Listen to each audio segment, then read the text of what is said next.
Izuku Midoriya is basically entered into this brand new world, the world of My Hero Academia. And this world is full of superpowers known as quirks. And these quirks, well, they can give you so many different things. They can give you powers like super strength, the ability to fly, explosions that come out of your hand, but they could also turn you into a washing machine. These are the type of superpowers we are dealing with, and these are the type of superpowers these people will possibly have. And Izuku Midoriya, well, he's born with a power that is a little bit different. It's a power that is kind of, in a way, all about control. He is born, or not born, but he develops a power around the age of 4, or his quirk, and they deem it to be called spirit control. In terms of knowing what it does, they literally have no idea. They have no clue at all. They believe that there could be many different uses for it. It could be controlling actual ghosts or spirits. It could be utilizing some sort of mythical power. They have no idea. And even when research begins to actually kind of come together for this specific quirk, they don't find anything. They have no idea what it's all about and no idea what it's truly about. But the one thing they do know is that Izuku should always try his best to remain in control. Always try his best to stay completely centered and in control of his emotions and in control of the things that surround him. And Izuku tries to do that. For a large extent of his life, his quirk does absolutely nothing. It does nothing. Not until he's about the age of 12. Izuku continues to try his best to stay kind of humble and centered and so on and so forth, but finally his quirk would show itself. His quirk would reveal itself in a way that he wasn't necessarily expecting. So he would more or less be kind of running during a kind of school activity, and as he's running, he's chasing somebody, trying to catch him. And as he's trying to catch him, he actually, on accident, taps the guy one time. He taps him with the side of his hand, trying to basically catch up to the person, and he begins to feel rejuvenated, as if he's feeling less tired, and his stamina increases. And on top of that, he can see the person get gradually more tired and more tired and more tired, eventually leading to him passing the person on the track and going right by him in a full absolute sprint, which is shocking to everybody. Everyone is completely in awe at the fact that Izuku was able to catch the person, and it's pretty damn impressive. But here's the thing. That's because of Izuku's quirk, and that is just one part of his quirk. Izuku starts realizing that he can actually see this spiritual essence coming from different people, and he actually notices that he can extract this spiritual essence, and it does various different things. I mean, we're talking just touching somebody and tapping somebody could basically ensue this reduction of stamina and endurance and gift it to Izuku basically permanently. Now, the other person will gain their stamina and endurance back, but he's able to absorb it, at least for the moment, and actually hold on to it during that time. So yes, it is something that can deplete, but it is permanent in terms of him getting it at that moment and how long it will take to deplete it. So it's, in a way, if you have a bottle that is half full, he would still be able to fill that bottle with stamina, or in this case, water, and he would be able to deplete that said water. Now, Izuku doesn't really understand how this works fully. I mean, yes, he does try it out, but how is he supposed to basically try it out on random people that don't really know what's happening? And frankly, he doesn't want to hurt anybody either, but he feels like this spiritual essence, this feeling he gets, the spirit essence of an aura of other people, that's what he should rely on. But it should also rely on the spiritual aura of himself. And that's something he begins to think about. What could he possibly do? Well, he's not 100% sure, but he begins to start doing a lot of different things. And that would include stuff like meditation, stuff like relaxation and training, but also training the mind mostly. He kind of trains his body, but he also trains his mind more than anything. And he tries his best to meditate and kind of open his mind to literally the entire universe. He feels like this is the way to go. This is his way of trying to learn things and trying to understand them and absorb them to a large degree. And that's exactly what he's able to do. Eventually learning how to actually grow his body, which actually enhances his body and strength. He grows in size and he becomes quite a bit stronger. But the thing is, it's less of an actual growth of himself and more of like the spirit that surrounds him grows into a figment of himself, which is pretty interesting and kind of an odd thing, but it's also something that interests him massively because, I mean, shoot, how is he able to even do this? This weird technique, it's something that he never knew he'd be able to do. I mean, it's so different than anything else that he was able to do in the first place. Like, seriously. I mean, initially he was able to absorb stamina, endurance, and stuff like that, make people tired. But now he can grow like he's tangible or like intangible, and he can basically just become a giant in size, but it's also a different, a very odd version of size. He's not 100% sure and doesn't really fully understand things, but he also realizes that he could actually grow in size in terms of himself as well, because he didn't understand how to actually grow normally. He was growing as in terms of like aura and stuff like that. So he actually was genuinely doing it incorrectly to an extent, but now he's understanding that he can actually grow straight up in actual size, and that makes things even better. And it doesn't necessarily affect his stamina and his basically moving around and stuff like that. It doesn't affect that much. He can actually just flat out do it and not feel any different. Now, can he walk into buildings and destroy them? I mean, probably. Like, that's going to be affected. He can't walk through doorways normally, of course, but that's kind of it. It's not really that big of a deal in terms of his stamina and his ability to be a little bit more tired, you could possibly say.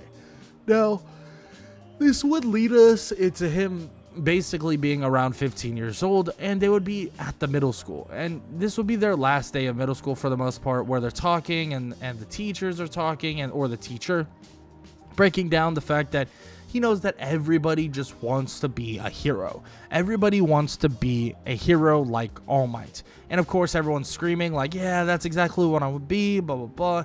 But there's one person that is outwardly showing that he will be the best, that he is the one and he is the only, and that is Bakugo. Bakugo tells everybody that he's going to be the only one to get into this school because he's better than everybody and blah blah blah. But of course, everyone's like, well, you know, Izuku is also trying to get in too, and some people, actually quite a few people, start laughing, thinking that Izuku has no chance. I mean, he really doesn't do anything that special. His quirk is kind of lame, like seriously. And Bakugo says the same, saying that there's no way he can get in. He might as well quit now. Like, this is stupid. Why are you even trying? And Izuku tells him, like, I'm still going to give it my full and utmost effort, and he's going to give it all he has to a large degree. And he's been training. He's been working hard. And he hopes Bakugo has been doing the same, because he might just flunk out himself. In which this would piss off Bakugo, because after the class is done and dusted, well, he would try and basically attack Izuku. Izuku would kind of push him away, and he would actually land a punch on Bakugo. This would basically start just kind of using something known as spirit fission, and kind of taking away Bakugo's energy, his strength, and his ability to really use his quirk. And Izuku is shocked to even see this, thinking, whoa, like, this is pretty wild. He never really used this heavily, thinking about someone utilizing their quirks, and it seems like it actually reduces the quirk's effect quite a freaking bit. And he kind of stops doing this because he doesn't want to hurt Bakugo. And then he tells Bakugo just to stay away from him and to leave him alone. And that's what Izuku just runs off and starts heading home as he's writing in his journal, fixing up any burn marks that he had on his journal in the first place. Now, this would lead him under that same tunnel, under the tunnel that unfortunately he would be attacked on in the original part of the anime. And that's exactly what happens here. Izuku is attacked by the sludge villain. The sludge villain would come barreling through after he busts through a manhole cover, and he would go charging at Izuku. He would charge at Izuku, and he would be ready. He would be ready to take Izuku's body, even saying to the kid that he's going to take his body, that he has to get away from that freak. And that freak he was talking about was All Might. All Might was trying to stop him and also stop his evil ways, and he's trying to get away from All Might. Izuku thinks about how he should really handle this, and he decides that he's just gonna run. So he tries to run away. He starts running away, but he sees that the sludge villain is actually catching up to him. Izuku begins to think that if only he was faster, if only he could get away quicker. Like, seriously, he just has to move from here to here. And as he's saying this, as he's thinking this, as he's honestly kind of thinking about all of this kind of movement and this transportation, you could say, and this movement that he wants to do, well, boom, out of nowhere, he would go from the spot he's in to about 10 meters in front of him. He's in shock. Did he just run faster? Like, did he just get quicker? Like, what just happened? This is insane. How did he do that? And Izuku looks back to see the sludge villain, and he dodges once again, moving out of the way, running, using the extended distance that he was away from the sludge villain to actually get away, leading to the sludge villain getting punched, a Detroit smash by All Might, sending him splattering all over the wall.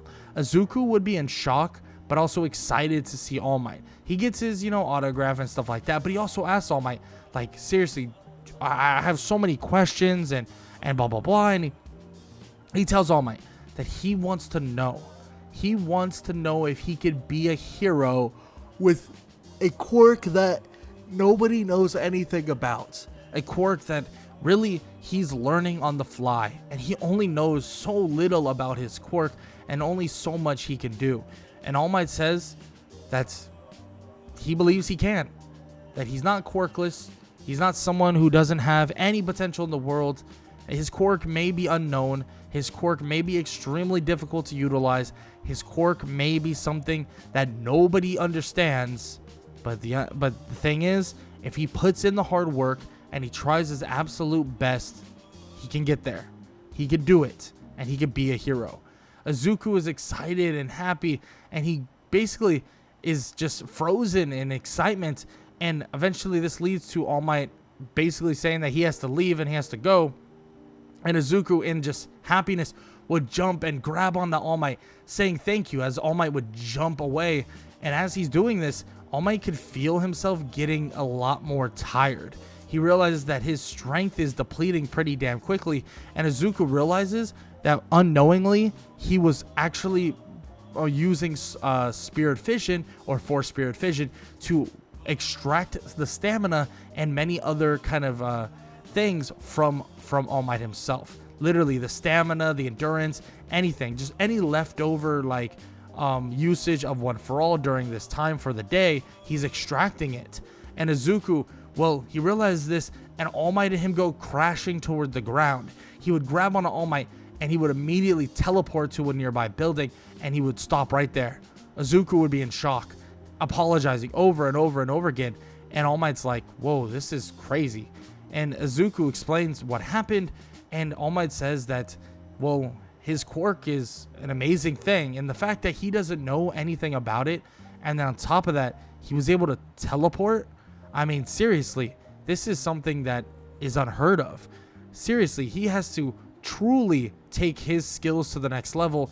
He needs to go to UA High School, in which Izuku is completely in agreement, saying that he wants to go there and be the greatest hero. He wants to be like All Might, in which All Might nods his head and says that he's happy to hear that, because he thinks the kid has every opportunity and every chance to be as great as he wants to be. And Izuku is, of course, over the moon hearing this from the number one hero, All Might. And Izuku basically tells All Might that he doesn't know if he can give him back stamina or anything like that. He doesn't know how that works, and he's sorry. He doesn't mean to put him in a bad situation. And of course, he would tell Izuku that it's completely fine. It's no worries at all, and he shouldn't worry about it, and he should just take a breather and relax. In which All Might does say that maybe they should test it. That if he relaxes and he focuses on the more positive outcome, maybe he can give him some of the power or the spiritual power or the stamina that he took from him back. In which Izuku thinks maybe that will work, and he tries. And initially, it actually works a little bit. It actually gives a little bit of All Might's stamina and more pep in his step back, but it doesn't give the full thing. And unfortunately, this whole situation, this whole kind of outcome, well, this would lead to the sludge villain getting out once again. The sludge villain would actually be released, and when Izuku is actually heading home, he realizes the sludge villain is running rampant, and he's got somebody held hostage. This would be in complete, or he would be in complete shock about this, but then he would see who it is. It's Katsuki Bakugo. He would immediately, without even thinking, run straight toward the sludge villain. Sludge villain would realize that the kid is running at him, but he would also say that, I mean, this is the same kid that ran away and tried to kind of like get away from him. He was screaming, he was crying, he wasn't anywhere near powerful. And Izuku, well, he thinks he doesn't have to be, and he grabs onto Bakugo as he throws his backpack at the eye of the sludge villain, and he teleports Bakugo and him back away toward the crowd, or the whole crowd. Everyone's in shock to see this, and the other heroes begin to converge, trying to just kind of occupy where the sludge villain is, and also surround him so that he can't get anyone else. And this works perfectly, even so much that All Might doesn't have to help at all. The sludge villain is surrounded, contained, and without a hostage and without the quirk of Bakugo, he's nowhere near the strength that he was at the moment that he was just wreaking havoc. In which this does lead to everybody being extremely happy of what occurred. Honestly, even kind of congratulating Izuku, but also Bakugo. But Izuku knows that this is not good. Like, he could get in serious trouble for what he did, so he leaves before really anyone could say anything. And well, All Might this whole time was watching, thinking that this kid, well, he's something else. I mean, truly. I mean, he might even be the perfect person to be his successor. But before you know it, All Might couldn't even catch up to him, not even knowing where the kid is, unable to actually offer him the chance at utilizing One for All. But Izuku's mind, well, it's already locked in and thinking that he needs to train. He needs to get stronger. He needs to learn more about the stuff that he can do. The kind of making himself bigger. He needs to learn more about his spirit fission. He needs to learn more about his teleportation. He needs to do all of it, because if he can learn how to properly use it, it could all be beneficial. And who knows, he might be able to do even more than he could possibly imagine. I mean, surely he might be able to bulk himself up like All Might. Well, that's kind of boring, but still, he might be able to do some of the craziest things you could possibly even think of.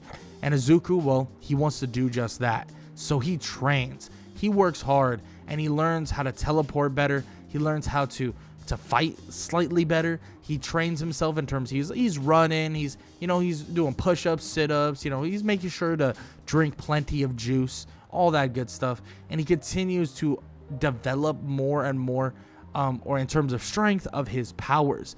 And he continues the path of trying to become the greatest hero the world has ever seen. But it all starts with one test, one thing, and one outcome. That test is at UA High School, or at least the UA entrance exam. And this test starts with something basic. It actually starts with a written portion of the exam. And he's pretty good at it. I mean, he's a pretty smart guy.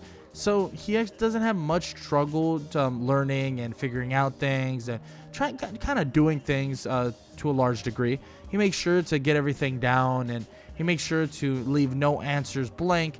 And he feels like he passed it pretty easily. But the real quote-unquote challenge, or what the challenge would have been, is the actual practical exam. The practical exam, though, well, it has some amazing looking robots. These robots range from 1-pointers, 2-pointers, 3-pointers, to even 0-pointers, where the 0-pointer, well, you probably shouldn't mess with him, and that's all according to President Mike. But this would lead Izuku into the fray as he stands there looking at the gates, as he's being absolutely just annoyed by Tenya Ida. Izuku stands there staring, waiting, and preparing. Izuku watches the gates go open, and as they go open, he would teleport immediately to one of the robots. He would grow in size, and he would pick up a robot and slam it on the ground. He would kick through each robot, and he feels like, okay, like this is working. I mean, yeah, he's not the strongest in the world. Yes, he is big, but it doesn't mean he's like super freaking insanely strong. But he's still pretty decently strong. So he kind of just barrels over these robots, destroying the 1-pointers, the 2-pointers. He has a little bit more struggle with the 3-pointers, but overall, he doesn't have much struggle like destroying the robots, and he does absolute work on every single one of them. In terms of Force Spirit Fission, can't really do anything there. These are electrical kind of based robots. I mean, these are literally robots, right? Metal, scrap metal, whatever you want to call it. He can't really do anything. He's not going to separate any energy or anything like that. They don't have any spiritual essence or to really work from, but still, he destroys them with his kind of growth size, where he can more or less just exhibit this spiritual control, growing in size and just smacking down these different people, other known as a gigantification, which is pretty damn cool, honestly, pretty damn cool.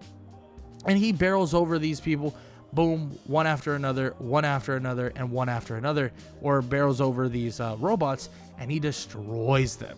He absolutely destroys them. But here's the thing. He's a little slow. I mean, not slow in the head, like, dumb. But he's a little slow in terms of just physical capabilities. And utilizing both the teleportation and the gigantification, it takes a lot out of him. It does. And he has nothing to, like, really sap from. He can't really punch somebody, gain some stamina back. No. So it is a little bit of a struggle. So he does kind of try to pace himself and do things how he believes they should be approached. And eventually he would barrel through a ton of these robots. Now, this would lead them to the final part of this exam, and that is the entrance of the 0-point robot. This 0-point robot is an absolute monster. We're talking a behemoth. This thing is above even buildings themselves, and everyone's standing there like, whoa, this is something. This is absolutely insane. How the hell are they going to defeat that? In which Izuku thinks to himself that he doesn't know how he's going to defeat it, and he doesn't want to try to defeat it. So he basically shrinks back down in size and goes to run away. As he's going to run away, though, he sees something. He sees someone calling for help, someone unable to move and under a bunch of rubble. Izuku would sprint in that direction, seeing the 0-point robot actually closing in on the location of the girl by the name of Ochako Uraraka. This would immediately send Izuku into a place to try and save her, try and basically stop this from happening, stop her from getting hurt. Izuku would try to push all the stones off, but then would realize they're extremely heavy. He thinks, does he gigantify? Does he push them over? No, but she's hurt. Whatever. He immediately grabs her and teleports to a nearby area, getting her out of harm's way. But as he's doing this, he could feel something within his hands. No, nothing inappropriate, before any of you insane people think otherwise. He feels like he's sapping energy from her, but it's not. It's a different feeling. It's a different thing. And he doesn't really know what it is. It might even be an ability to heal, but he doesn't know. He stops because he's unsure of what he's doing, but he doesn't want to hurt her or kind of, make her healing process any longer. But this is something that he'll have to learn. He'll have to understand, because this is powers that are even beyond just some simple quirk. This isn't your run-of-the-mill typical, oh, it's a quirk, it's a superpower. No, this is far different. Whatever he has is completely different than the normal in terms of what type of quirks and superpowers people truly get. In which, of course, he would save Ochako, and he would get a decent amount of destruction on different robots.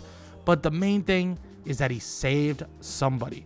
And what he doesn't know is that there's hidden points for saving somebody as well. And that's exactly what he gets.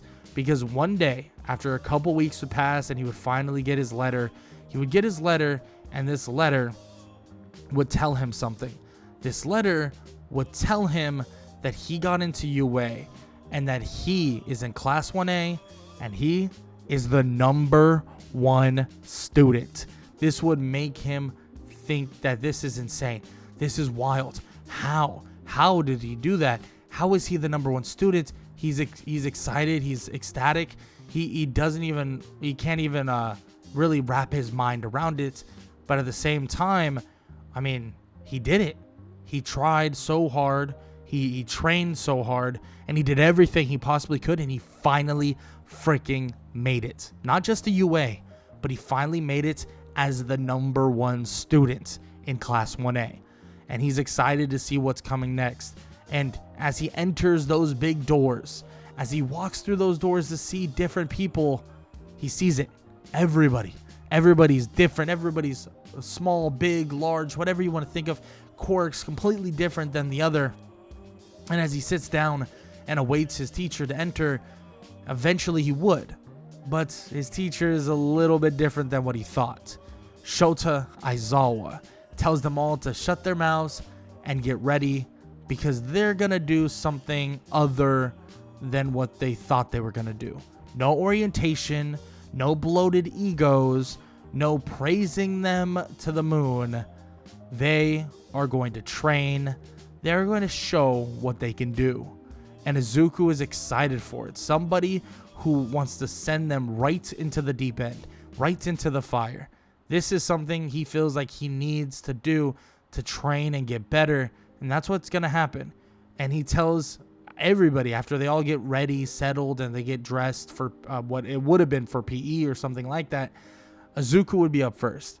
And he would tell him that to use your quirk however you see fit.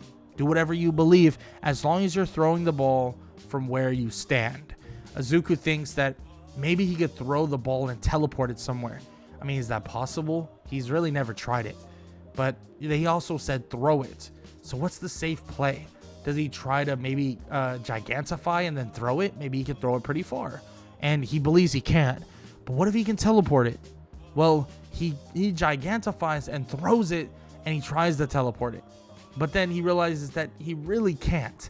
I mean, he can, but he has no idea how to basically teleport a singular object without him going with it.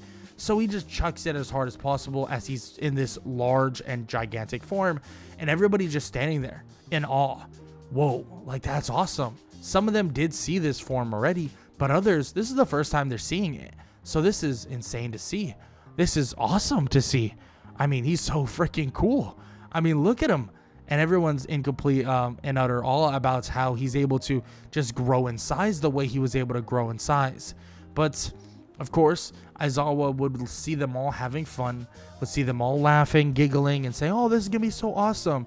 And he tells them, no. No more having fun. No more of, oh, this is awesome. All of you, this is serious. And the way we're going to make it serious is if whoever's last will be expelled from this school. And after all of these tests, after every single test they go through, Izuku excels at basically all of them. I mean, seriously. I mean, the speed test, I mean, he can just teleport. So he would be number 1 in that instantaneously. Well, literally, no pun intended. And he'd be able to get really good scores in practically everything you could possibly imagine, allowing him to get number 1 in this kind of quirk assessment. Now, the last person would be Hagakure. Hagakure would be in last and would actually be expelled. But the very next day, she would show up. because Aizawa would bring her back and say that he actually is allowed to do temporary expulsion, and yeah, there you go. And she's back, which would be funny to see because everyone would be absolutely terrified at the aspect of being expelled. And now knowing that you can come back from being expelled, well, yeah, that's cool, but that means that there's a high chance that you're gonna be expelled in the freaking first place, which is not cool as well. But still, they're excited to see what is to come very next, because the Quirk assessment, yeah, it wasn't necessarily fun, because, well, Aizawa, according to Aizawa, he was not okay with it being fun. It is a little bit, or they have a little bit of excitement, because, well, guess who is training them today? The person that is training them today is the one and only #1 hero, All Might. All Might comes busting through the door. He says, "I am here," and he tells them that they have heroes versus villains training on the board for today to get on their hero outfits and get ready to show what they can do. Get ready to show what they're truly capable of. But we're gonna have to wait for the next part of What If Deku Had a Spirit Control Quirk. Izuku Midoriya is about to actually take on his first quote-unquote challenge. His first challenge would be a heroes versus villains training. Now, this training is supposed to be challenging. It's supposed to be extremely difficult, and he's actually going to be taking on Katsuki Bakugo. Yeah, his basically neighborhood bully. Now, they weren't fully on, he wasn't fully on bullying Izuku all the time, but he also wasn't the nicest person in the world. So Izuku doesn't really have, a big friendly relationship with Bakugo, but he does respect him. He just wishes Bakugo would be a better person. Now, he will be taking on Bakugo and Tenya Ida with the help of Ochaku Uraka as the heroes. And then, obviously, the other team would be the villains. All Might would instruct them on what they need to do, the 5-minute waiting period that the heroes need to take, and so on and so forth. But Izuku already has plans. He knows how to get in and out of things pretty damn quickly, and he knows that there's no point in actually looking for a fight with Katsuki Bakugo. So he basically tells Ochako, once this is beginning and once this starts, he's going to basically teleport around. He'll teleport around, find the location of the bomb, teleport back to her, and it'll be easy peasy. They'll get in and out of the building before anyone even notices. And, well, once the 5-minute timer's up, that's exactly what Izuku does. Teleporting in and out different places, eventually finding the room without Tenya actually knowing. As they will find this room, he would immediately teleport back to Ochako and teleport both of them right to the room that they need to be in, and they touch the bomb to win the bit of a training session. Now, this would infuriate Bakugo. He would be pretty damn pissed about this because he wanted to fight. He wanted a scrap, and he wanted to prove to everyone that Izuku, well, he wasn't that good. Because obviously we know Izuku is the #1 student, at least in Class 1A, and he wants to prove why he should be the #1 student. But again, Izuku gets the upper hand on him, proving why his quirk or his powers are really unique and really beneficial. And this will continue to happen over and over again, especially when we go into the next training-like session that these two will be going through. Because they're excited. They're happy to hear that there is a bit of rescue training on the horizon. And, well, this rescue training is going to flip into something completely different. Initially, it was going to be training. Initially, it was going to be, them working out to figure out certain things and do this or do that. But now, we're talking a totally different playing field. We're talking a completely different scenario, because when they go to the USJ, when they're there to train and work hard and get their training session in order, well, they would get slapped in the face by a villain attack. Yes, the League of Villains lay siege on the USJ, and this would absolutely terrify so many, and they would be just absolutely scared. Now, this would be when Aizawa tells them all to basically stay calm, just stay put, and embrace themselves, be prepared. And Izuku, well, he's about to tell him, like, what do you want him to do? Should he go and try to get help? Should he warn them and then come back, or stay there, or what should he do?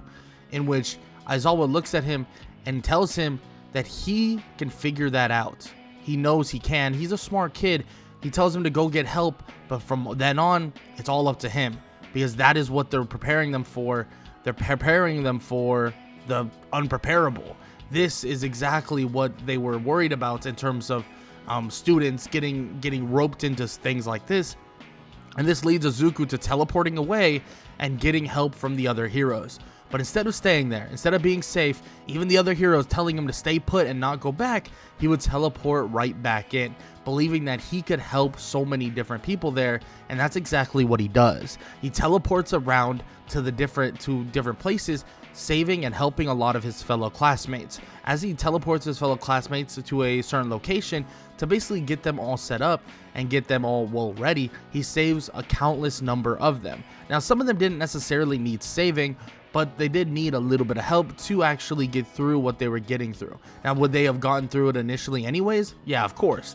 But with the help of Izuku, they were able to kind of handle things to a large degree, and handle things to a very large degree. Now, they would continue to kind of push forward, and he would continue to help as many people as possible, eventually leading him to seeing Aizawa about to get attacked by an absolute freak of nature known as a Nomu. He would immediately get in the way of the Nomu, teleporting in and growing in size. He would block the attack, it would send him flying, and he would feel the power behind the Nomu strike, realizing that this thing is no freaking joke. So much so that there's just no way that his gigantified form would be able to defeat him. He doesn't know what he's supposed to do. He tries his best to defend against him as Aizawa's laying there pretty much hurt and almost out of the battle. Izuku would tell Aizawa that he can hold this thing off, at least for the moment, but he needs Aizawa to recover, in which Aizawa nods his head, not extremely hurt to the point where he's out cold or anything like that, but he is definitely out of the fight at the moment. Now, this would lead to Izuku just blocking so many attacks with his gigantified form and trying to protect Aizawa. As he's protecting him, though, he obviously realizes that this form, it's not going to do it, and all it's doing is delaying the inevitable. Yes, he called for help earlier, and the help is literally about to arrive, but how much is the help going to really matter when, well, they're going to have to deal with this Nomu even on an earlier timing? And, well, the Nomu continues to try to batter Izuku, and as All Might would finally arrive, well, Izuku would realize that there is something else that he could have done, something else that he could have and should have done to take on the Nomu. He shrinks back into his normal size, and the Nomu would charge back at him. He knows that if he's hit in this normal size, it's gonna hurt like hell, but he knows that he has to do something to try and help All Might, especially with this thing being the quote-unquote All Might killer. He punches the Nomu just a tiny bit. It does 0 damage to it, and the Nomu would send him flying. All Might would then grab him and save him from slamming into a wall, and All Might would look at him and ask him if he's okay. He would look at his fist and tap on his own fist and tell All Might that he needs to get in the fight, but just be aware of what's happening to the Nomu as he's fighting him. In which, of course, All Might has no idea what he's referring to and no idea what's happening. But he agrees, and he goes into the fight with the Nomu. But as the fight continues, the Nomu gets weaker and weaker and weaker, to the point where All Might doesn't even have to put in a ton of effort to actually stop the Nomu. But as he's getting weaker, the Nomu seems to be losing not only durability, but quirks. It seems like the powers that he had initially, the durability, the friction resistance, all of it is fading away quickly, to the point where he's literally being sapped of all of his powers in terms of his quirks and superpowers and so on. Now, as this is happening, though, it seems like the Nomu is shrinking, and it seems like the Nomu is actually reverting back to a different point, but it's not necessarily what's happening. It's actually bringing the person that was once turned into a Nomu back to the playing field and actually back to his normal self. But as this is happening, and as the person is revealing himself more and more, well, let's just say the eyes of the person will tell the whole story. Whatever happened during that time, whatever torture he went through, it already lays dormant right in his own brain. It lays right there on his face. He knows how much hurt, how much horrible things that happened, how much hurt and horrible things he did, but also all the horrible things that happened to him as well. He looks at him and he's basically borderline in tears, and Shigaraki would look to Kurogiri, telling him to get them the hell out of here. In which Izuku tries to react to this and tries to get Shigaraki and tries to teleport him back to where they are, but before you know it, they're already gone. And this would immediately annoy Izuku a little bit, but with the reality of the fact that now they have the ability to actually sap these Nomus of their own superpowers or their own quirks, it seems to actually have a new version of the power that Izuku holds, and a new purpose for the power and the quirk to a large degree. But with the events of the USJ and everything that, well, happened, it seems like the kids and everybody in UA, or at least Class 1A, is going to get a bit of a tiny break. Of course, when you get villains invading and people trying to kill you, you probably want to take a little breather to make sure that everything's okay. But this is time for Izuku to try his best to basically learn more about his quirk, what he can do, and so much else that he possibly could get basically done with his quirk entirely. Now, he doesn't know everything about it. Of course, he's lacking quite a bit in terms of what he can possibly do with his quirk. But it's still a good time for him to learn as much as possible. He now knows that he can basically sap the quirk out of certain people with obviously his spirit fission of some likelihood. But the thing is he doesn't know exactly how it works. It was kind of out of a source of need, a source of I need to actually survive, and I actually need to do anything I possibly can to make sure that Aizawa would survive. So it kind of was a place of need for him to actually sap the quirk out of the Nomu. In terms of actually doing it on command, well, it's probably a different idea or a different kind of breakdown. He doesn't necessarily know how it's going to work, but he does know that he can do it, and that's what matters. But after some time off and after some time away from, the school and stuff like that, they would finally enter the UA Sports Festival. The UA Sports Festival, would be the perfect time for everyone to show off their powers and stuff like that. Now, Izuku himself, he gets a bit of a speech done. He's a little bit awkward and a little bit of a shy person, but he gives his speech about how everyone's going to try their absolute best, that he's going to do anything he possibly can to win, and all this other stuff, and basically telling him okay, we're going to give you guys a show. Now, in terms of the UA Sports Festival, Izuku shows that he is at a completely different level, especially to start from the very beginning, because the very beginning has an obstacle course race that Izuku straight up just teleports through and beats everybody by a large margin. We're talking about multiple minutes of time. He was ahead of everybody, and he just defeats everybody and beats everybody in a matter of a split second. Now, this would obviously lead them into the cavalry battle, in which Izuku, when teaming up with many other people like Ochako, Meihatsume, Tokiyami, it is a very easy game plan. That game plan is to basically avoid fighting at all times, but also utilize Izuku's ability to teleport to their advantage. And the fact is, Izuku is able to teleport with multiple people, so he's just evading people to a large degree. And it gets to the point where people basically start giving up on trying to get the 10 million point ban from Izuku. They know that if they continue to chase him, they're just going to waste all their time. So they're going to just avoid him. There's no point in trying to continue the chase. So they avoid him and just allow Izuku to hold on to the band, as basically their team would be a guarantee shoo-in for a win, or guarantee shoo-in to get into the next round.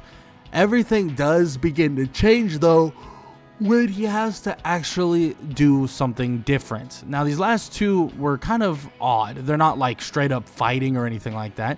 But this kind of new thing that they're going to be going into is a 1 versus 1s to see who is the best among everybody of the first years. And Izuku, well, he's excited about it. He really is. He's excited to see where he's at in terms of capabilities of one-on-one fighting, but also excited to see what these other people have to offer. And that person, or one of those people that is included in all of that, is Hitoshi Shinso. Shinso is someone who he has not worked with, he has not trained against, he has not trained with, and hasn't done anything with. He's actually in general studies. So he's interested to see how Shinso was able to get to this round. And the first fight is him versus Shinso, and it's a pretty interesting one. Izuku is kind of game planning in his head, like how he should do this, how he should approach things. And well, before this actually even started, he would get a warning from one of his classmates about Shinso's powers. So Izuku would make sure that he doesn't talk to him at all. And Shinso would try his best to do everything, asking him questions, making fun of him, saying that he's the fake #1 student and blah blah blah. But Izuku and his powers, he's grown up to basically be able to control himself to a large degree. So falling for these little shenanigans, it's nothing too crazy. So Izuku just easily gets him out of the ring, pushing him off, and or teleporting him to the edge and then pushing him off, and he easily defeats him. Now, this isn't the end of what he's gonna have to deal with though, because he's then gonna have to take on someone like Todoroki. And Todoroki is a powerhouse. Todoroki has some insane powers, being that of a insane ice-like Quirk, but also a fire-like Quirk that he doesn't necessarily use. Izuku does start the fight pretty quickly with teleporting around and making it extremely hard to actually hit him. Todoroki tries his best and honestly overloads himself with how much ice he utilizes, because he's trying to cover the entirety of the platform with ice to stop Izuku from just teleporting around. This would ensue in kind of a stamina drain. A drain of stamina from Todoroki, and Todoroki becomes extremely exhausted to the point where he can't really use his ice quirk to the way he believes he can, and on top of that, he can't really do much about it. And he believes that he basically has lost, like he's going to lose here to Izuku. But Izuku tells him, like, you know, you could use your fire quirk. You can use that other quirk that, well, everybody knows you have. Why not? Why not use it? Why not actually, help yourself out here? In which immediately they would kind of, or Todoroki would tell him, like, he doesn't understand. Like, he doesn't get it. Like, of course he could use it, but it would just be playing into the hands of his dumb father. His father would just know that he has the best over him and knows that he needs his quirk to win this fight, but he doesn't want to use his quirk to win this fight. He wants to prove to everyone that he doesn't need it. He wants to prove to his father that he doesn't need his quirk. In which this is when Izuku, basically tells him, like, come on, dude, what are you talking about? Like, that is not your father's quirk. That is your quirk. That is your power, and you should hold that to your chest, and you should show everybody what you're capable of as well as a individual. You making your power basically unknown and you hiding that fire side of your quirk just makes things even worse. You're giving him the power to basically say that, oh yeah, you're just going to do, like, I basically own you. In which Todoroki hears this and realizes that he can become his own hero, at least for the moment, and he begins to utilize his fire side, recovering quite a bit of that stamina and being able to obviously take on Izuku a lot better. This would lead to Izuku basically just trying his best to outlast Todoroki to a large degree, and the fight goes on for quite a while, and Izuku would be eventually overwhelmed by the fire and the ice of Todoroki, and he would be unable to actually get out of the way. But even Todoroki would know that if the platform wasn't limited, if this fight wasn't limited, and we were on an open field as big as you could possibly imagine, Izuku would have no problem defeating him. Like, actually no problem. Izuku was restricted in terms of what was happening, and the real reason why Todoroki won not only was the usage of his fire side, but was also because of the restriction of how big the platform was in the first place. But Izuku would tell him, after he kind of goes on a bit of a tangent about this, he tells him that a win is a win no matter what, and that he deserves the win, and he beat him, and he beat him in this scenario, and this is all that matters. Like, the scenario itself is all that matters.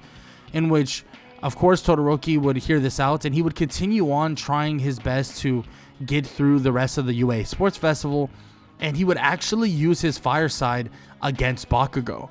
And in so using his fire side against Bakugo, Todoroki would find himself to be the winner of the UA Sports Festival.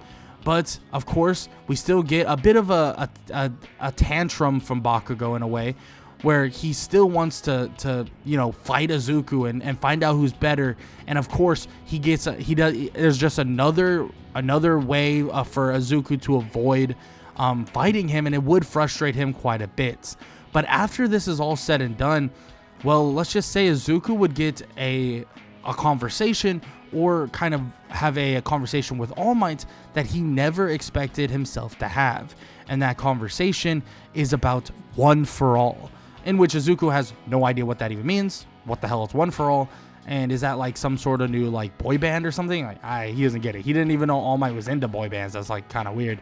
In which, of course, he would explain that no, one for all is his quirk, a quirk that he can utilize, and a quirk that Izuku basically can take on for himself and become even stronger, and become the pseudo kind of successor to All Might.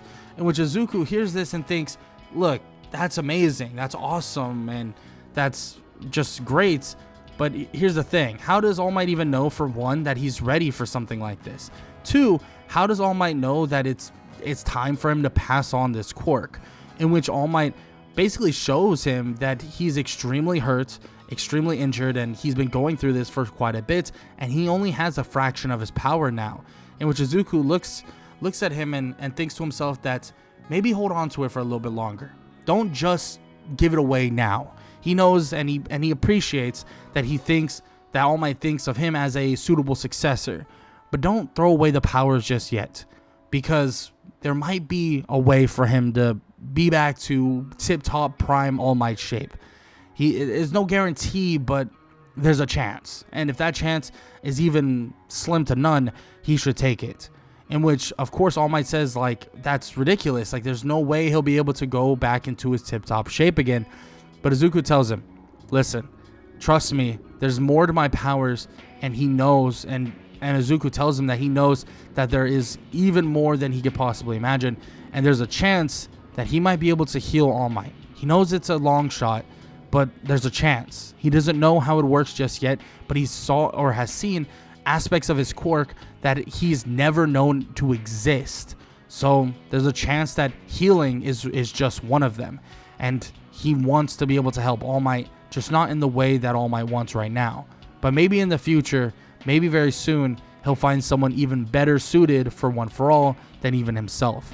Izuku tells All Might this, and, well, the training would continue on for Izuku all the way up until the internships, as the internships would kind of be in question for Izuku, because he doesn't really get a ton of offers.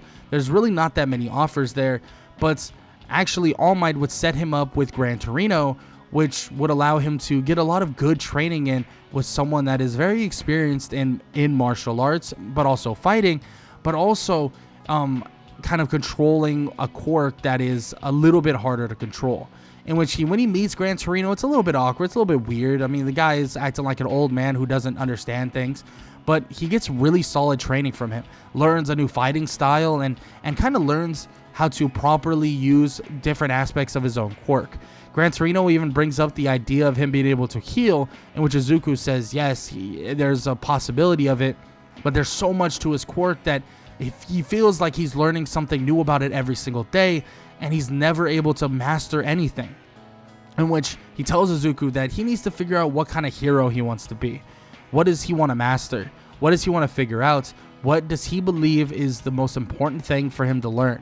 In which Izuku, he says he doesn't know. He has no idea. The best thing he has right now is teleporting. He can instant transmission like at a whim, and he's really good at it. So at least that's borderline mastered. But everything else, the gigantification, the spirit fission, everything it's so complicated, and he doesn't know.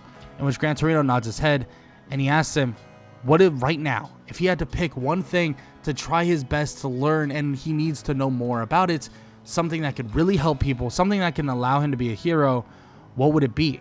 In which Izuku tells him that he wants to make sure that he can control the ability of spirit fission. He feels like it could be basically an addition to so much of what he can do. Maybe if he masters the ability to really control the spirit, he might be able to heal people differently and a lot better than anyone could imagine.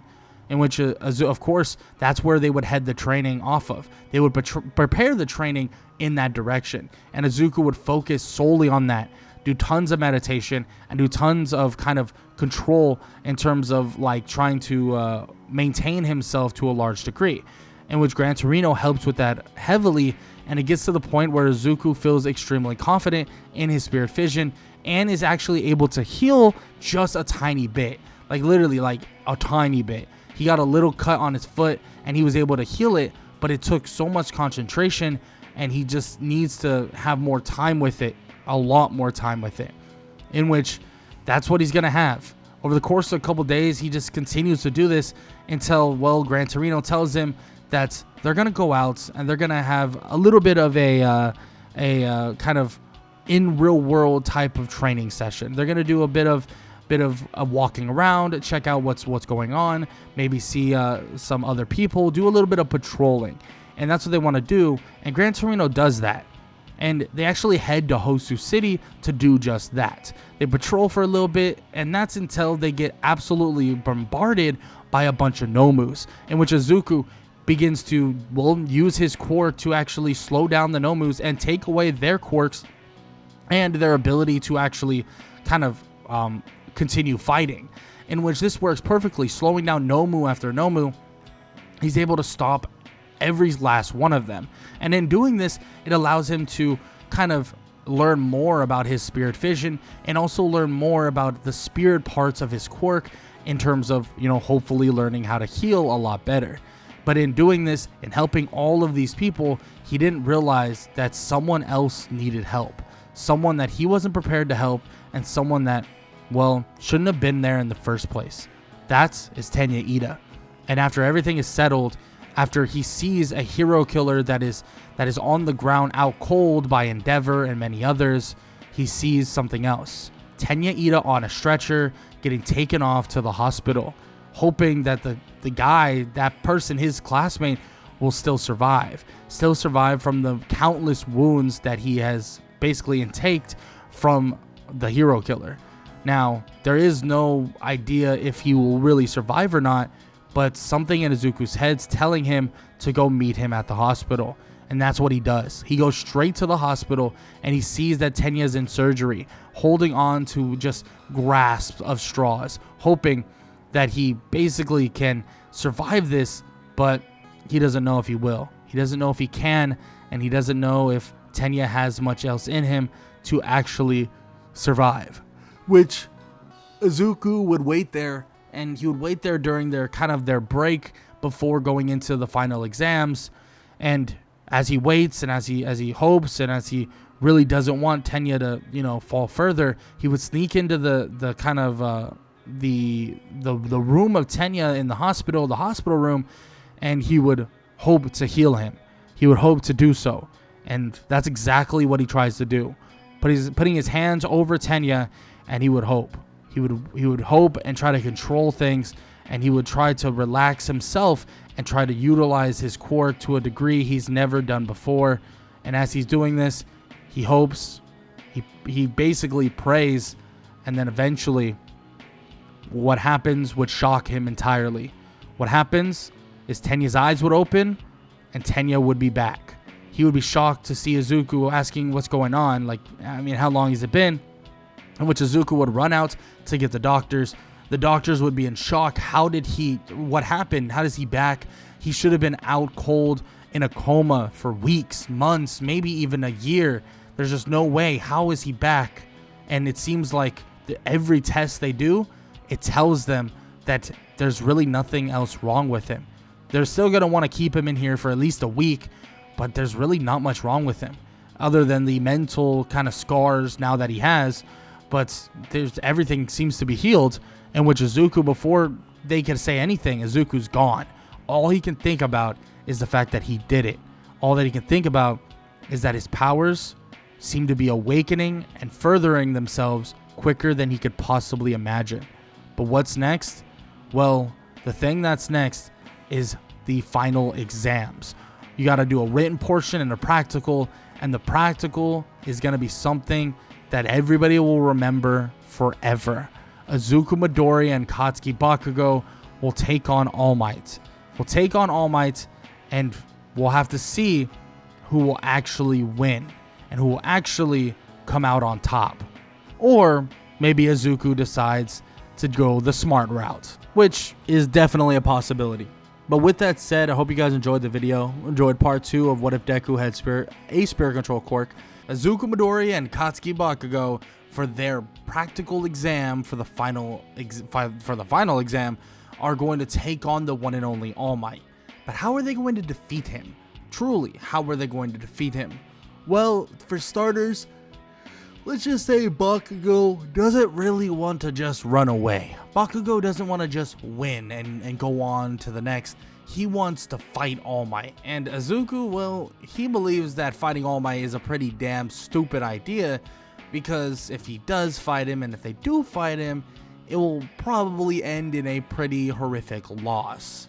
But still, he's forced into actually fighting with Bakugo, actually transporting Bakugo, teleporting him to different places to land different explosions. But quickly, Izuku is realizing very, very fast that there is no way of actually defeating him. Like, there is zero chance they're going to defeat him, and he's kind of just trying to stall out some time.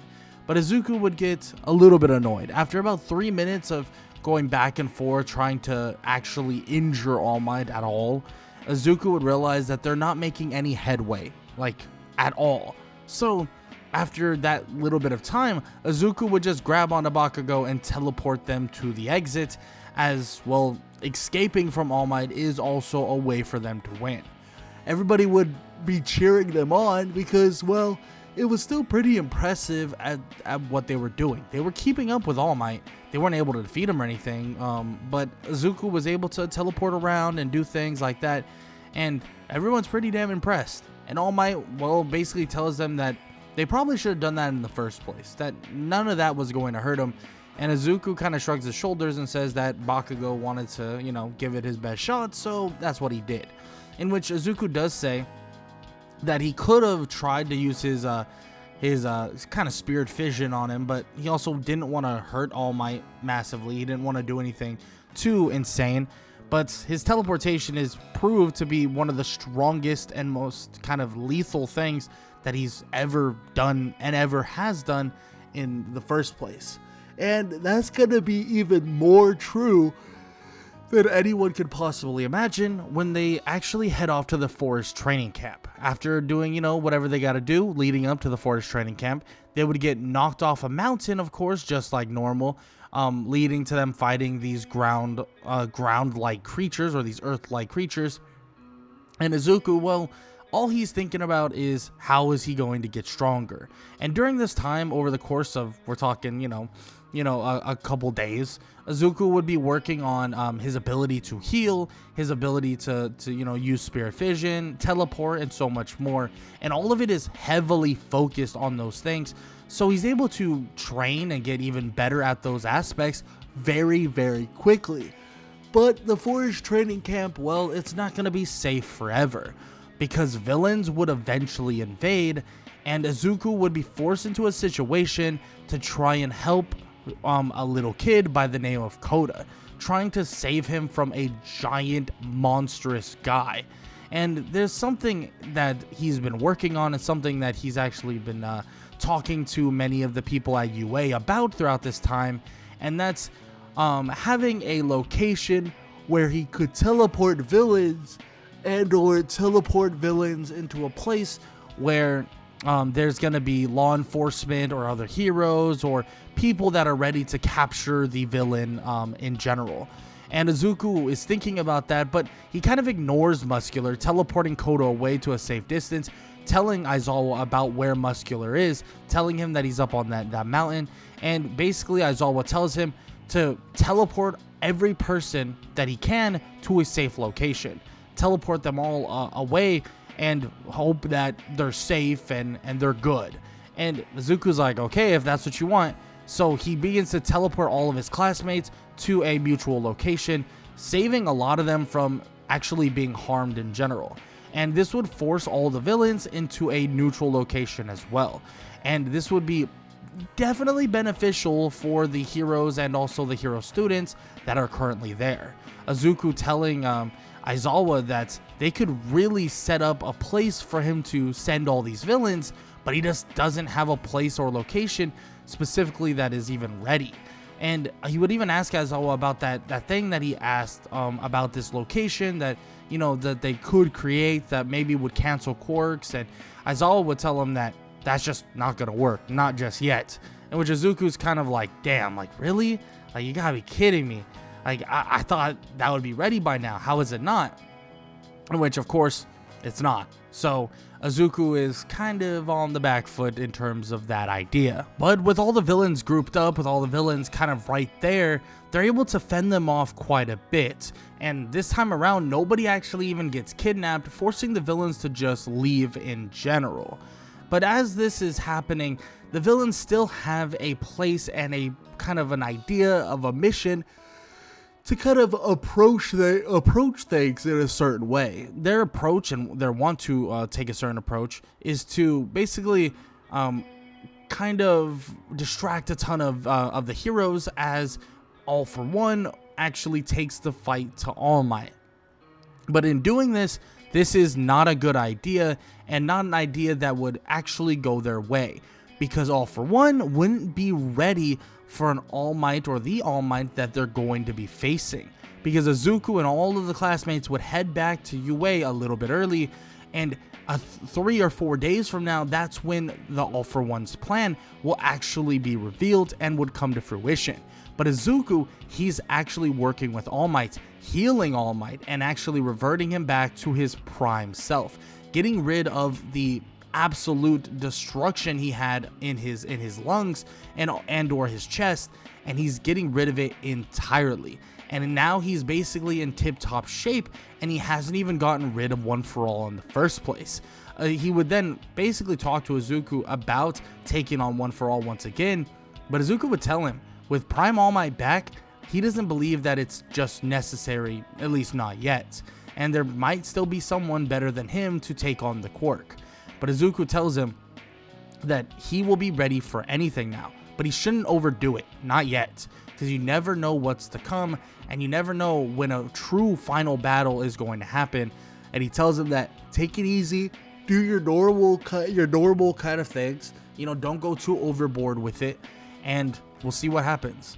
In which Izuku is excited to see Prime All Might, but not in the way that he was eventually going to see him, because Prime All Might in 4 days time would be taking on All For One, and he takes on All For One, and everybody watches from their homes, on the TVs, and so on and so forth, watching Prime All Might take on All For One.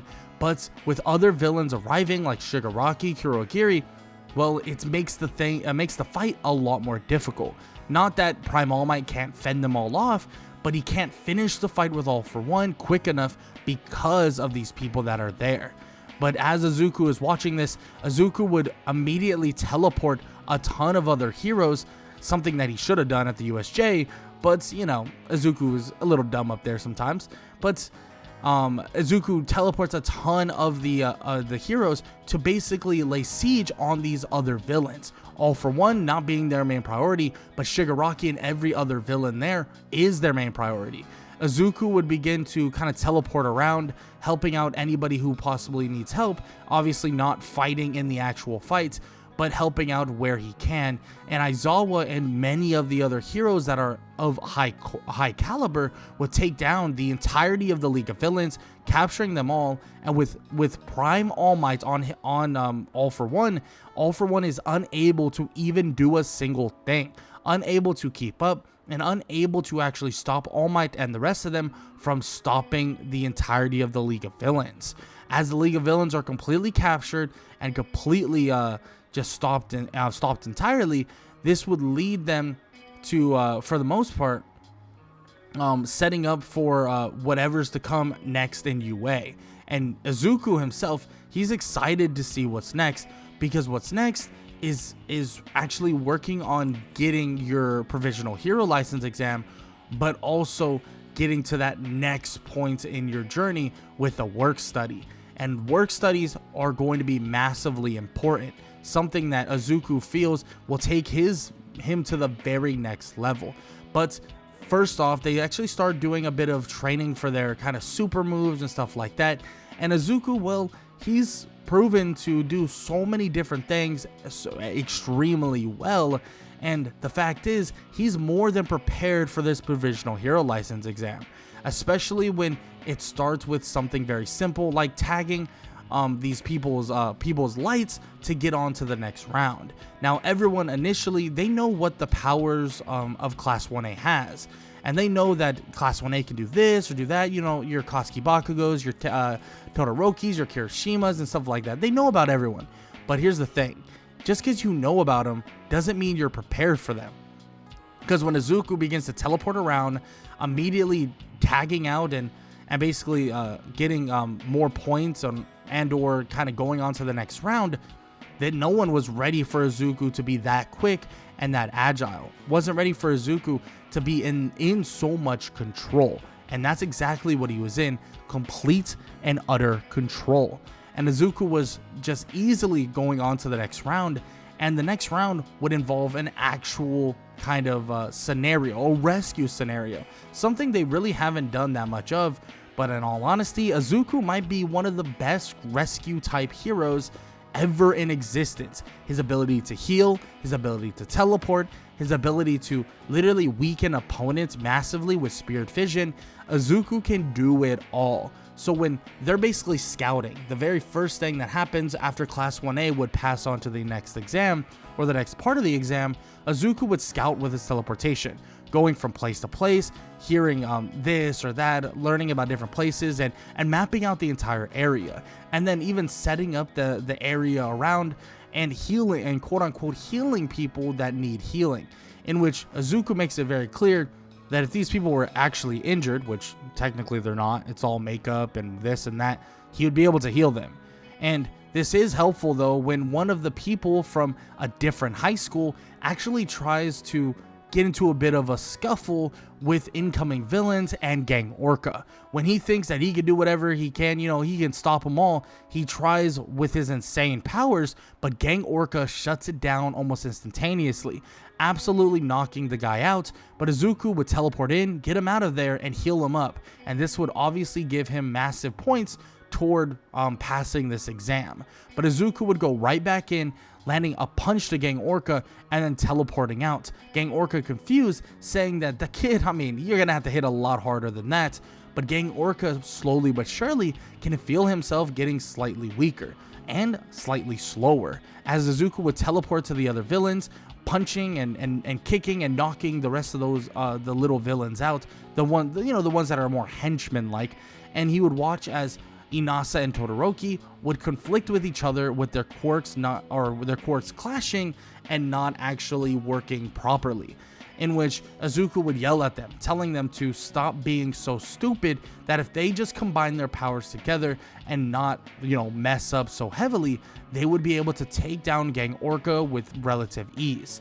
Gang Orca would continue barreling forward, being that the Spirit Fission isn't working, extremely quickly because Izuku landed a single punch, and he's not mainly focusing on sapping Gang Orca's strength because he doesn't want to hurt him massively.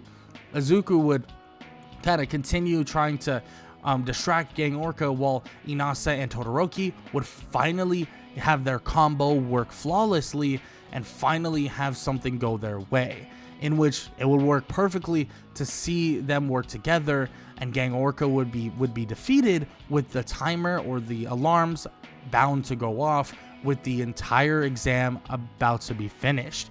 And this would lead to Izuku getting his provisional hero license exam, and pretty easily at that, getting one of the highest scores you could possibly get.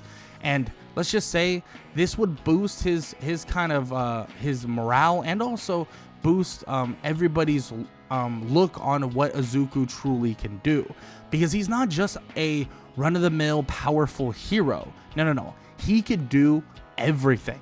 He can support, he can help people out, he can rescue, he can do so many different things.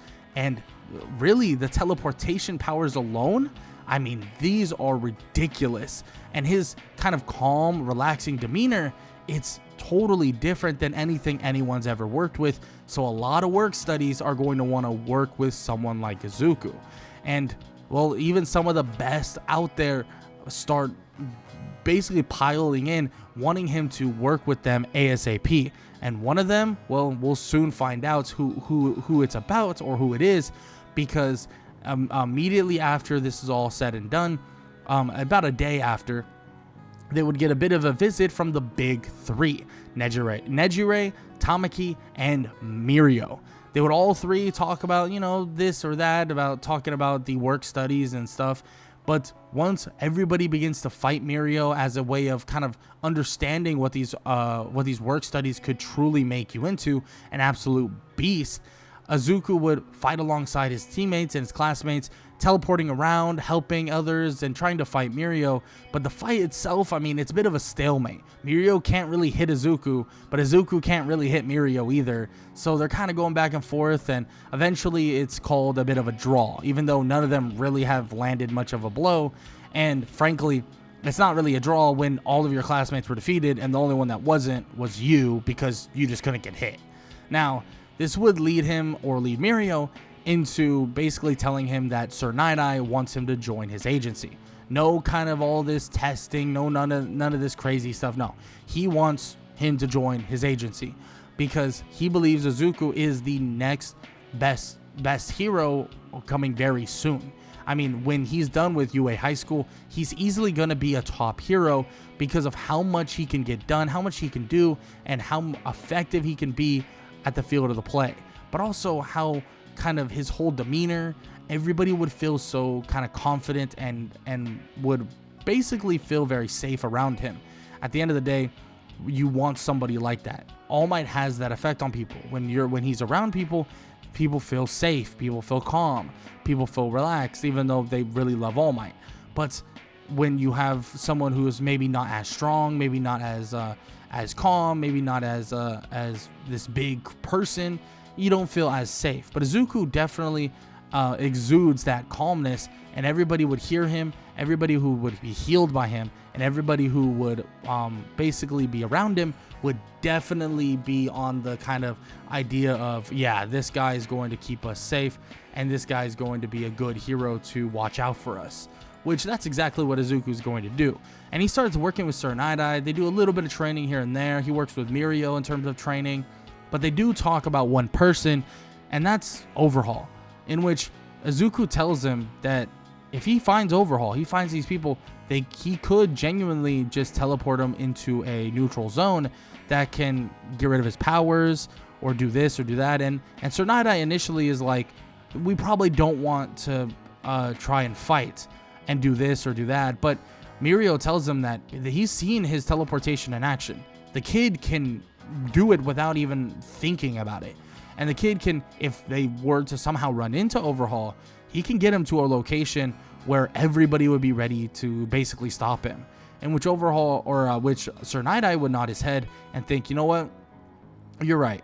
Let's get you a place, and we know we've been working on something like this for a while, but he's going to get him a button to press to basically sound the alarms to tell him that if he's going to bring villains or bring a villain to that location. Izuku, after a couple days of working on this, would actually get that kind of that button or that alarm or that kind of like app you would get on your phone, and he would be able to press it and tell everybody that they have villain incoming, in which would be perfect, especially perfect because when on a patrol with Mirio Togata, they would run into Overhaul. But it's not just Overhaul. It's Overhaul and a little girl by the name of Eri. This is insane. The idea of finding Overhaul was just outlandish. But now that he's standing in front of him and he's not even ready for what's to come, well, Izuku knows that this will change everything. Overhaul would see him, and initially he wouldn't even think about the kid. I mean, he's seen him before in terms of like maybe the UA Sports Festival or this or that, but he doesn't think about him. He's like, oh, you know how kids are. You know, kids, they always run away and blah, blah, blah. And he's basically holding Eri. Izuku is holding Eri, and Eri's obviously freaking out and terrified. And Izuku's thinking all he needs to do is teleport to Overhaul and teleport right to that location, in which Mirio would kind of tap Izuku on the leg, tapping the app for him and telling him that, hey, it's all good. Like, you know, we understand. I mean, even this guy right here, he's a little outlandish too. You know, he runs off and does his own thing sometimes, in which Overhaul would fake laugh, saying, oh yeah, well, you know, newbie heroes, you know, they get really excited. In which Izuku says, yeah, you know, I have a tendency of getting a little too excited. So, you know, we get it. We understand it. In which they're basically just stalling for time at this point, allowing the heroes to hear the sirens and get set up. They don't want to just teleport in without them being ready. It could really backfire. But after about a minute of kind of stalling, they would then begin to actually eventually let Eri go. Like, oh yeah, I'm gonna let her go, whatever. And Izuku walks Eri over to Overhaul, not teleporting next to him, and he apologizes for the inconvenience, and he understands that they probably are very busy. In which Izuku helps him up and goes to tap him on the shoulder. As he taps him on the shoulder, Izuku would immediately be teleporting all of them instantaneously to that location, grabbing Eri, then teleporting her away, as Overhaul is stuck in a location where his quirk is legitimately getting canceled and he is unable to actually utilize it. Luckily, they were able to get a hold of Aizawa pretty damn quickly, so when Aizawa would arrive, cancel the quirk of Overhaul, and on top of that, would cuff Overhaul with quirk canceling cuffs as well, it would be over and done with. Overhaul captured in one foul swoop would be something that nobody would have ever expected in their lifetime, especially being that he is the leader of the Shia Hazaikai. But this would lead to them eventually invading the base of Overhaul, which is far easier this time around, especially because Overhaul is, for one, not there, and everybody in that base is not expecting them to invade, like, at all. And Izuku would help out where he can, helping everyone, get in and out of the base, where he would teleport everybody to different locations, helping them here and there, and it's a very easy invasion of the Overhaul base, and they would easily defeat every single person within there. And it seems like the Shia Hazaikai, Overhaul, and many of these other villains are, well, done and dealt with. And Izuku is allowed to kind of continue his journey through UA.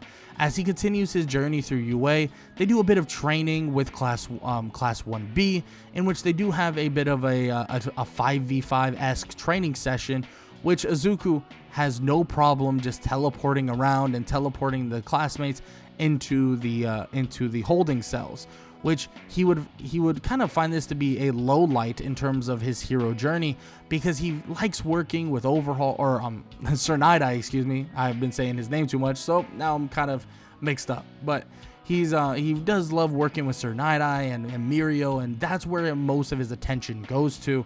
And he continues to work with them throughout this time, learning, sculpting his journey as a hero.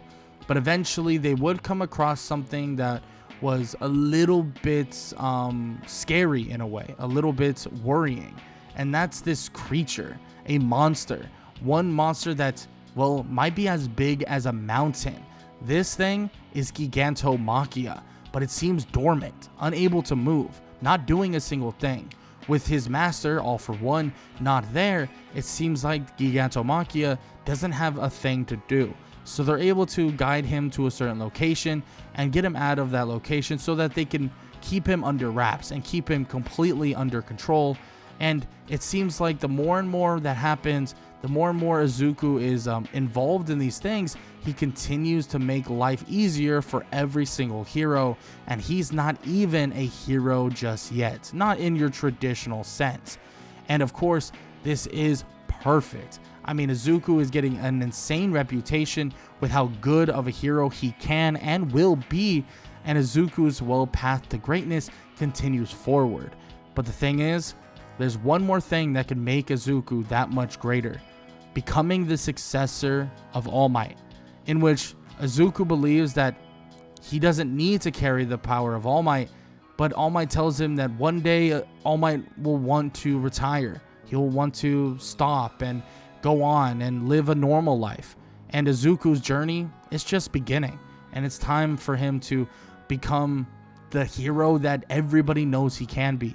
And Izuku, he nods his head, thinking that maybe, just maybe, this is the time to do it. And Izuku agrees to take on One For All. But that comes with a lot of different kind of possibilities and also problems. And Izuku would realize very quickly that having the extra quirk is affecting him quite a bit. But with his quirk, with his spirit control quirk, it seems that the more he's getting used to One For All, the more his body is becoming acclimated to it, and his spirit control powers are allowing him to actually kind of control One For All way better than he can even imagine. It's as if the power itself doesn't seem so daunting anymore with his quirk, as if his quirk was almost perfect to actually take on One For All itself. Izuku believes that this is kind of crazy to even think about, but also amazing. I mean, as he goes throughout the years, as a second, third year to even graduating, Izuku continues his excellence and continues the path of being one of the best heroes. And soon he would be basically competing with some of the finest future heroes to ever exist, from Katsuki Bakugo, his classmate, Todoroki, one of his classmates, to even Mirio Togata, one of the people he worked alongside when he was a third year and Izuku was a first year. And he continues to work with and help and also kind of take on so many different challenges throughout his entire life. His entire life of becoming the greatest hero the world has ever seen. Izuku would continue the kind of legacy of All Might, and well, would even have a new layer to his powers that many others would compare All Might to, in which All Might just didn't have in the first place. His ability to heal, his ability to teleport, his ability to support and rescue people the way All Might would never have been able to, because of the powers that Izuku has within him. Izuku would continue his journey as a hero, continue the climb to being the greatest, but of course, that is where we have to end this story. The story of Izuku Midoriya and the story of a hero named Deku. But if you enjoyed, show some love to the video. Initially, I was actually going to make this just part 3 and then kind of have a part 4, but I decided, hey, this is probably a good place for a finale. There's a lot of stuff that I could get through because of certain powers that Izuku would actually have, so I decided to just do it that way. I feel like it still came out pretty good. Hope you guys enjoyed the video nonetheless though, and make sure to leave a like, leave a sub, leave a comment down below, all that good stuff, especially with what you want to see next. Don't worry, I will be finishing the Blue Lock What If. I just have to figure out how I would like to finish it, finish the series off, but that will probably be the next thing I finish in terms of the series. But with that said, hope you guys enjoyed the video, and I hope all y'all have an amazing day. Later.